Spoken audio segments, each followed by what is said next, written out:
Bueno, hola Marisa, es un gusto para nosotros tenerte en este espacio. La verdad que siempre que tengo oportunidades digo que Marisa es una de las juristas contemporáneas más generosas que conozco. Además, recorre todo el país, creo que pocas han recorrido el país como lo ha hecho ella y recorre el país como lo haces vos. En esto hay mucho compromiso personal. Mucho uno deja cosas en su vida, posterga un montón de situaciones y tiene que aguantar viajes, aeropuertos, colectivos y un montón de cosas. Así que valoro profundamente, bueno, que nos acompañes siempre en todos los lugares donde estamos. Bueno, tengo el privilegio de entrevistarte en este espacio. Quiero comenzar con algunas preguntas que tienen que ver con algo que es realmente un hito.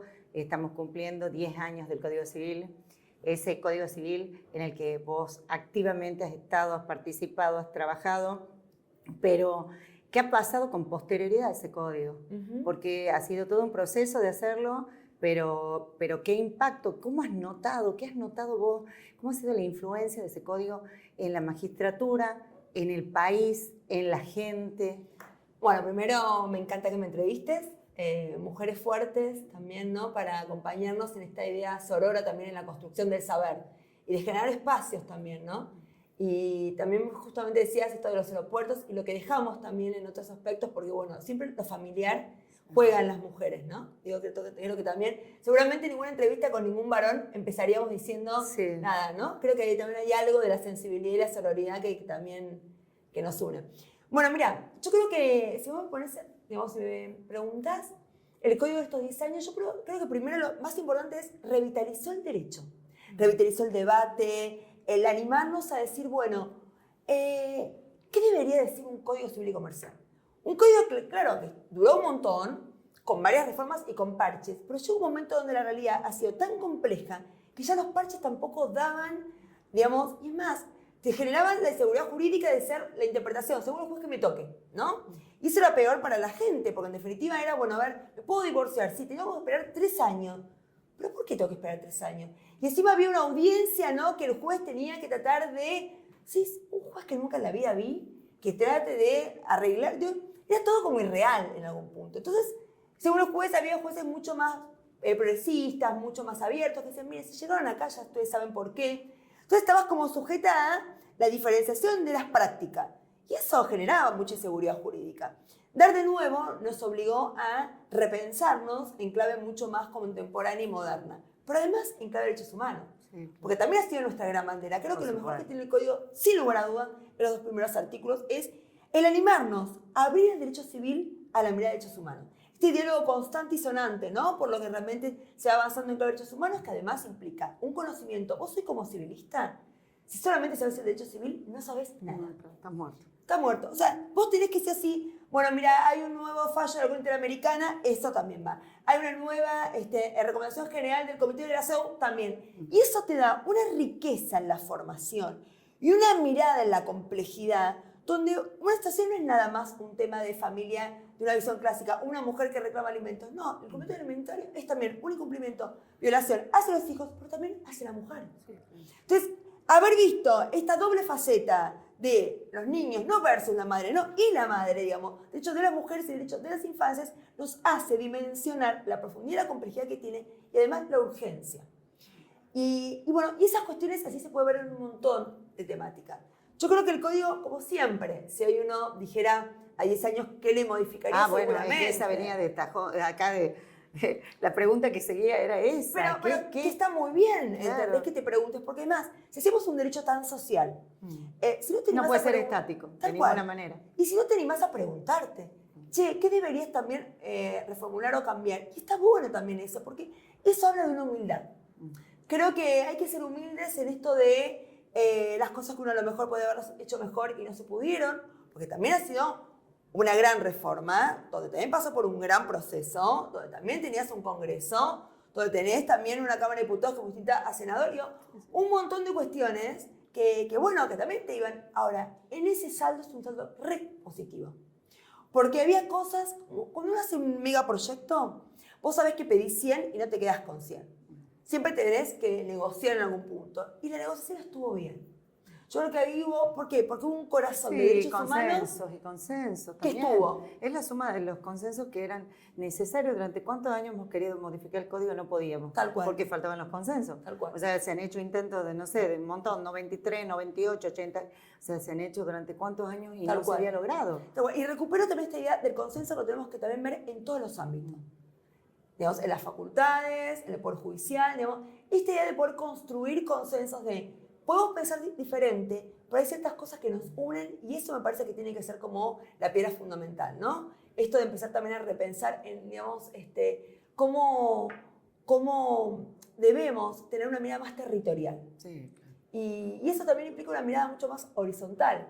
Las problemáticas que pasan en Tucumán capital no son las mismas que en el interior, en la provincia de Buenos Aires no es lo mismo lo que pasa en La Plata que en La Matanza o en Trenquelauquen, ¿no? Por decir, y eso también, y tiene esta cosa, ¿no? Porque los textos son rígidos, porque en algún punto el texto es letra escrita. ¿Cómo hacemos que esos textos puedan verse plasmados en la realidad, de realidades tan diferentes en las prácticas? Bueno, ese es también otro desafío de los códigos procesales y en la formación. Recién hablaba también con una entrevista que tenía con un diario acá, en La Gaceta, esto de cómo nos preparamos para ser magistrados y magistradas, por ejemplo. ¿Vos qué preguntas en un concurso? ¿Puedes preguntar un tema de calificación de bienes?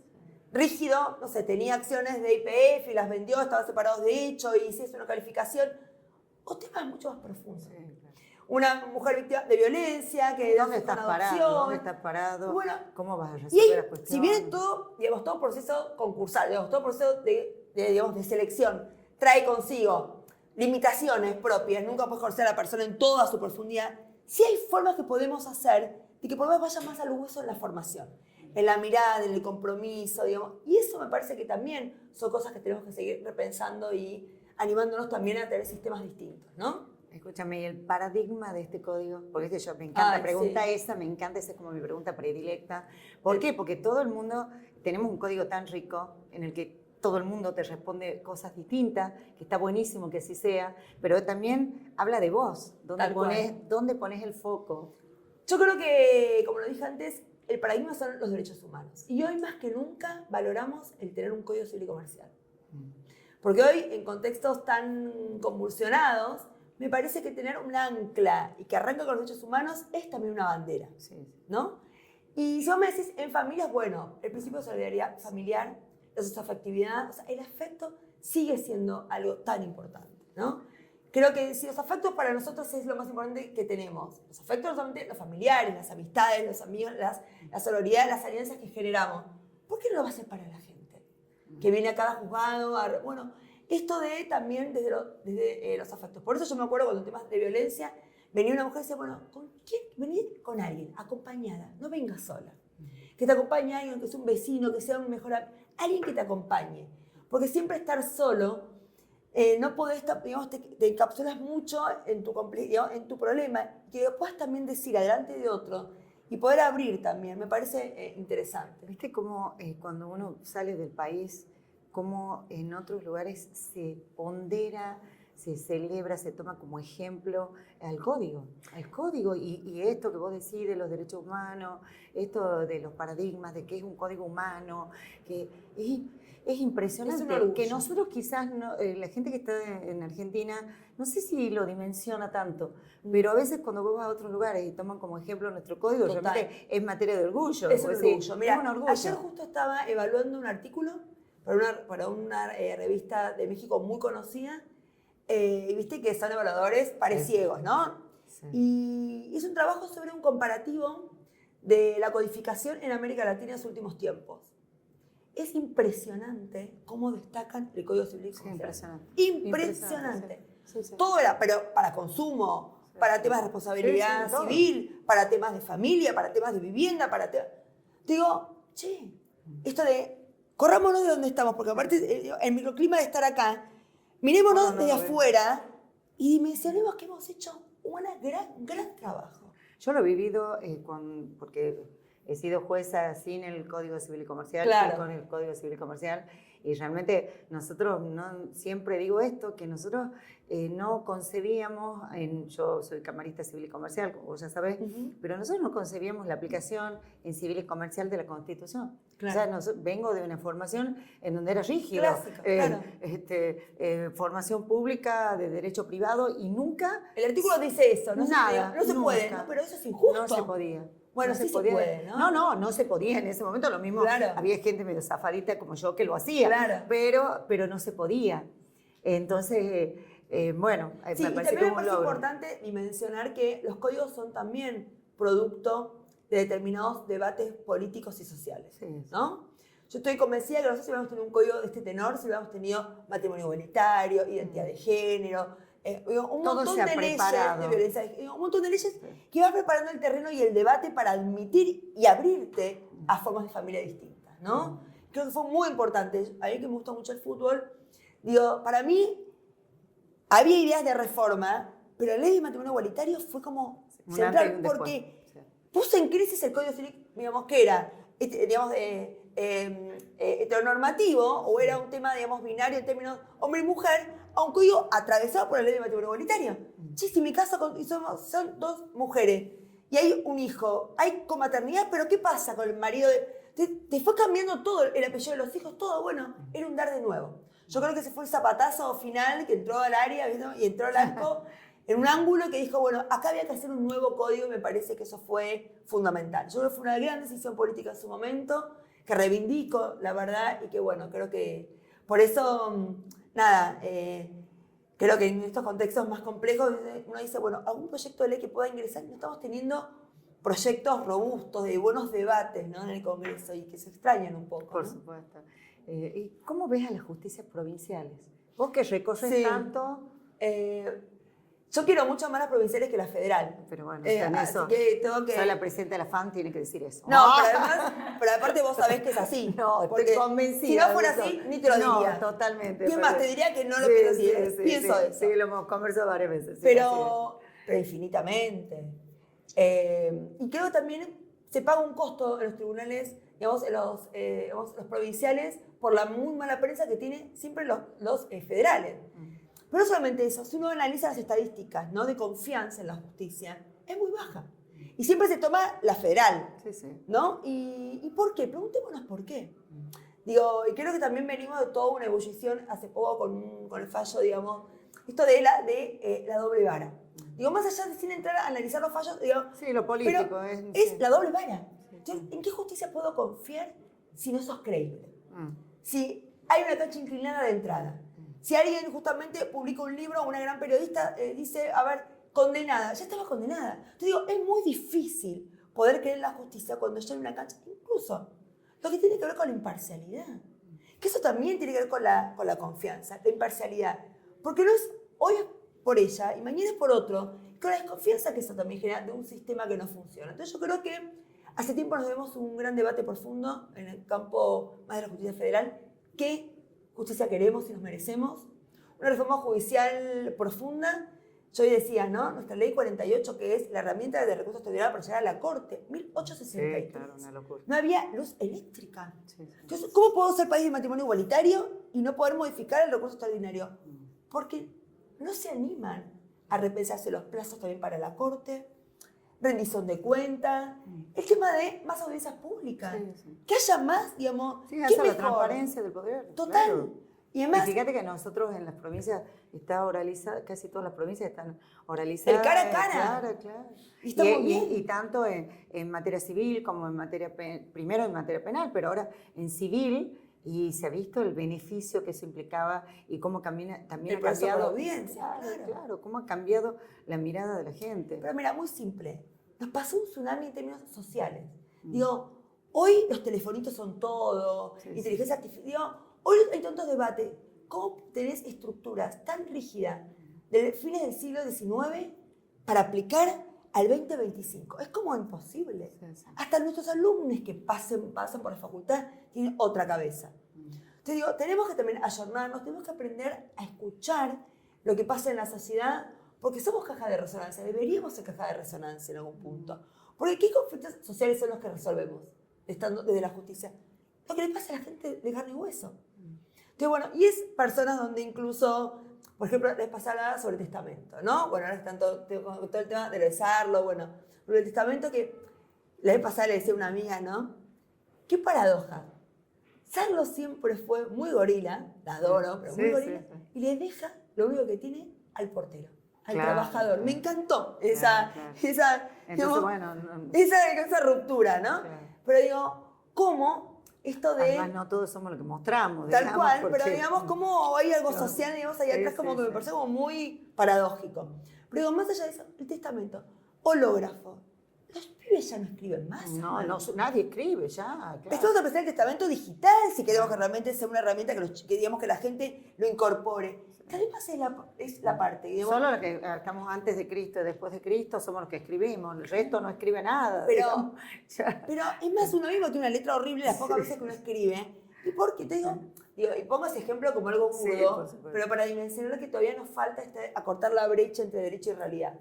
Y yo creo que en esa lógica la justicia, y más el Poder Judicial Federal, creo que tiene que hacerse un llamado profundo a, bueno, ¿por qué esta desconfianza? ¿Por qué este miedo de saber que voy a la justicia y no sé si me siento protegida? Al contrario, me estoy defendiendo de la justicia porque ya hay una presunción que es al revés, no de inocencia, sino de culpabilidad con lo que eso significa. Que los medios sepan antes la sentencia. No, claro, es una locura. O sea, es realmente, me parece que aparte, trasladarlo eso a nuestro trabajo. Digamos, si una sentencia mía se filtrara antes, lo que yo voy a resolver antes de que ocurra. O sea, no lo llevemos a la corte, lo traigamos, a la corte, a Comodoro Pi, lo que sea. Tomemos al día a día, cualquiera de nosotros jueces, juezas, no sé, toman esto público la sentencia antes que nosotros la saquemos. Yo creo que las sentencias que son socialmente paradigmáticas o que tienen efectos para la sociedad, está bien que los jueces y juezas salgan a los medios a contar. No, bueno, pero eso es después que la sacamos. Tal cual, o sea, eso ni hablar. Claro. Eso ni no, hablar. no, yo no. Y yo no lo que es hacer un documental mientras estás en eso tampoco. No, pero pero creo profundamente que también en eso el Poder Judicial tiene que empezar a comunicar. Estamos en una desventaja tremenda porque todavía muchos de nosotros estamos formados en que no hay que hablar. Y me parece que el Poder Judicial tiene que hablar, tiene que explicar, tiene que poner una manera equilibrada, digamos, ¿no? Me parece que uno tiene un rol institucional. Sí. Pero eso, ¿por qué uno puede decirle a la gente en lenguaje? Ya no una sentencia que ha sido paradigmática en un tema que conmocionó a la población. Bueno, de quien tuvo la responsabilidad bueno, sería explicar por qué esto, cuál era... No, y también en eso nos equivocamos porque lo que se hace desde los poderes judiciales es publicar sentencias y particularmente pienso que eso no sirve. Está bien, se cumple con un objetivo, pero no puede ser el canal de comunicación o la forma de comunicación directa con la sociedad pública una sentencia, porque también el que la lee no sabe. Sí. Mira, venía en el avión leyendo una sentencia muy buena sobre bullying, pero daños y perjuicios contra la Dirección de Educación de la provincia. Porque la provincia, digamos, no había trabajado bien la problemática y había ninguneado, es más, había incluso cambiado de turno a la víctima y no al victimario, dejándola así sus compañeritos, todo. La sentencia es muy buena. Esas sentencias son sentencias muy buenas para comunicar, porque hay muchas situaciones, pero para prevenir. ¿Qué rol de prevención tenemos los que trabajamos en estas temáticas? Siempre preguntarte cómo podemos evitar que esto suceda. Entonces, hablar de prevención, que el Código Civil y Comercial trae mucho el tema de la prevención del daño. Sí, bueno. No solo para la responsabilidad civil. Está contemplada la prevención del daño que antes no la teníamos. Tal cual, pero eso también derrama a todo el resto. Preguntarte la prevención en el campo de la acción de familia también es importante. Entonces digo, yo creo que ha sido, la verdad, un gran código, que obviamente hay un montón de cosas que la propia realidad nos va interpelando por las limitaciones que tiene el texto escrito, pero el 1 y el 2 es lo que digamos, te permite que siempre esté abierto y flexible y poroso, ¿no? Y flexible. Yo creo que eso es lo bueno. Bien, escúchame. Ay, se me ocurren tantas cosas en el camino. La docencia. ¿Qué es para vos la docencia? Es mi vida. es mi vida, digamos. O sea, yo soy docente de alma. Docente de alma, ¿Desde pero... cuándo? Y yo no me fui nunca de la facultad. O sea, yo me recibí en el 97 y yo ya era ayudante alumna de bueno, contratos. igual, contratos, claro. Con Dieguito Sertler. Así se comienza con ese gran amor. Sí.